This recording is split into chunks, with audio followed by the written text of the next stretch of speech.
Por que eu decidi fazer um meio Ironman? Eu sou a Camila Cancian, da Mix3 Assessoria, e eu vou compartilhar a minha decisão de ter feito o meu primeiro meio Ironman e o porquê que eu decidi encarar isso novamente.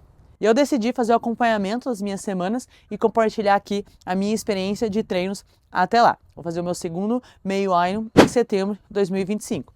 Minha primeira experiência foi em 2024, já vou contar como foi, e isso que fez eu querer me inscrever para 2025, para fazer melhor, que eu tive a sensação de fracasso. E eu já fiz um triatlo olímpico, já fiz 10 maratonas e voltei com essa história de triatlo influenciado por meu irmão, que faz Ironman. Aí ele me deu a bike dele, me deu o rolo e falou, vamos fazer Iron, vamos treinar. E eu fazia a bike, eu não consigo gostar desse negócio, é muito sofrido, ficar nesse rolo não dá. E um dia, sofrendo muito na bike, eu falei assim, eu preciso me desafiar, eu preciso fazer alguma coisa que faça eu sair da minha zona de conforto para eu enfrentar esse negócio de bicicleta. E aí eu desci da bike e falei, eu vou tentar o meio Iron. Se o cartão passar, eu faço. E daí quando caiu o cartão, ai meu Deus, o cartão passou. Deu desespero. E aí, de janeiro até setembro, o planejamento era, eu ia fazer a maratona de Porto Alegre, que seria em junho de 2024, e aí ia usar, claro, eu ia fazer pedalar e nadar, mas eu ia usar de junho a setembro para fazer o treino específico do meio Iron. Mas não foi o que aconteceu.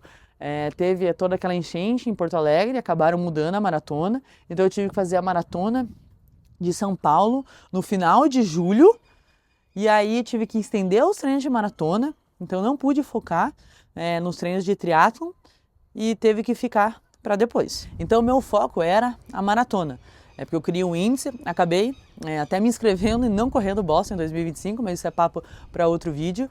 E aí eu fui focar mesmo no triatlo, mesmo estava pedalando, estava nadando, mas fui focar no triatlo em agosto, meio de setembro, porque a prova foi dia 22 de setembro. E não consegui fazer treinos específicos, tive amigos que me chamaram para fazer simulados, fazer simulado na praia, fazer na represa que tem aqui em Curitiba, não consegui, não bateu os calendários, compromissos profissionais, e então eu fui para a prova com o objetivo de terminar. As distâncias não seriam um problema, eu fiz os 90 km de bike, já tinha a natação, a distância não era o problema, já tinha feito um triatlo olímpico, a corrida já tinha feito 10 maratonas, uma vida inteira fazendo exercício, né? Muitos treinos de transição de pedalar e correr, mas eu queria terminar a prova bem, até terminei, mais inteira do que maratona, porque leva meu corpo ao limite nas maratonas. Então eu fiquei, no final da prova estava inteira, nos outros dias a dor muscular. Mas até poucos dias atrás eu estava com a sensação de fracasso pelo problema que eu tive na natação. Eu tive a única crise de pânico e ansiedade por problemas emocionais, que eu já vou compartilhar, por isso que eu decidi fazer esse vídeo, que é muito mais do que físico, né? O esporte é mental e emocional. Tanto os nossos problemas, quanto os nossos desafios, quanto a nossa superação. E até algumas semanas atrás, eu falei que eu me inscrevi, né, para o meio Iron de 2025, porque eu fui vencida pelas águas da USP. Eu falei, não, eu fui vencida pelas águas da USP, por isso que eu vou fazer o meio Iron. Eu entendia como fracasso e foi por isso que eu resolvi compartilhar aqui, porque muitas pessoas só falam das vitórias, né? As pessoas veem as conquistas, terminou o meio Iron, fez isso, fez aquilo, e a gente não sabe o que passa e o motivo de passar. Quando eu entrei na água para nadar, nos primeiros minutos, eu tive uma crise de ansiedade, de pânico, nunca tive isso, e foi por questões emocionais. No sábado, antes da prova, eu acordei com a notícia inesperada, né? A gente não estava esperando a morte de uma prima da minha idade, e até pensei em não ir, até minha mãe falou assim, bom, não tem nada que você possa fazer, ela vai ser cremada, a gente não vai para a cidade dela, eu cuido da avó. Aí chegando em São Paulo eu tive a notícia de um acidente de um amigo meu, eu pensei, nossa, perder 2 pessoas no mesmo dia. Aí não, ele estava bem, mas eu guardei tudo e falei, não, depois eu penso nisso, né? Você não quer sentir, você quer jogar para baixo do tapete. E quando eu entrei na água, dizem que quando a gente tem contato com a água, a gente tem contato com as nossas emoções. Acho que é por isso que eu gosto tanto de nadar. Eu vou para outro mundo, vou para Nárnia. E veio tudo isso. Então meu coração começou a acelerar, não conseguia respirar.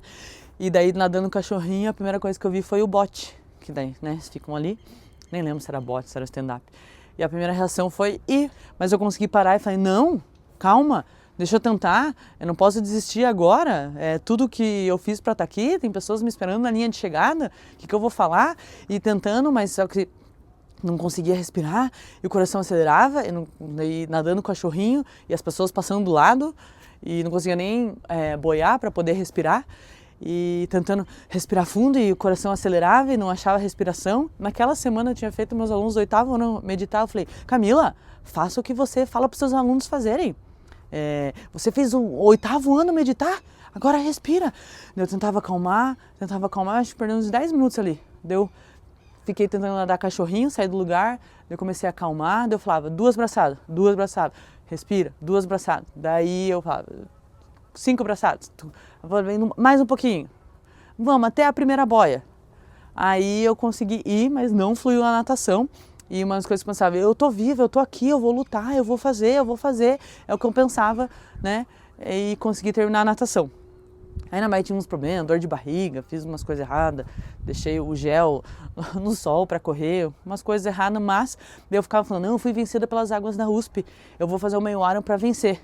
E fiquei repetindo essa história para mim até que eu parei e pensei, que eu decidi que ia fazer 16 semanas de preparação, porque no dia 2 de junho faltariam 16 semanas pro meio Iron, começava na segunda-feira, era o dia do meu aniversário, foi um novo ciclo para eu começar.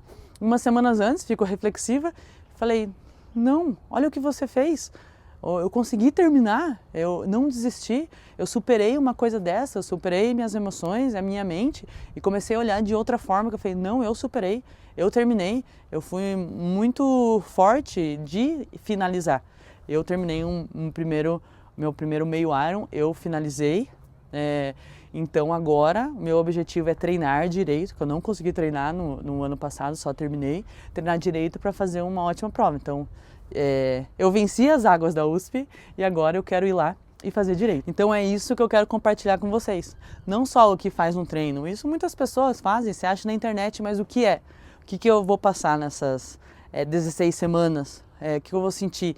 Que eu venho esse ano eu não consegui treinar direito, o meu foco foi muito no trabalho, então eu quero mostrar como é sair de um condicionamento não muito bom, desse sentimento de que eu achei que eu tinha fracassado, com outro sentimento de quero treinar direito, quero fazer algo direito e fazer um meio Iron com um outro sentimento preparada.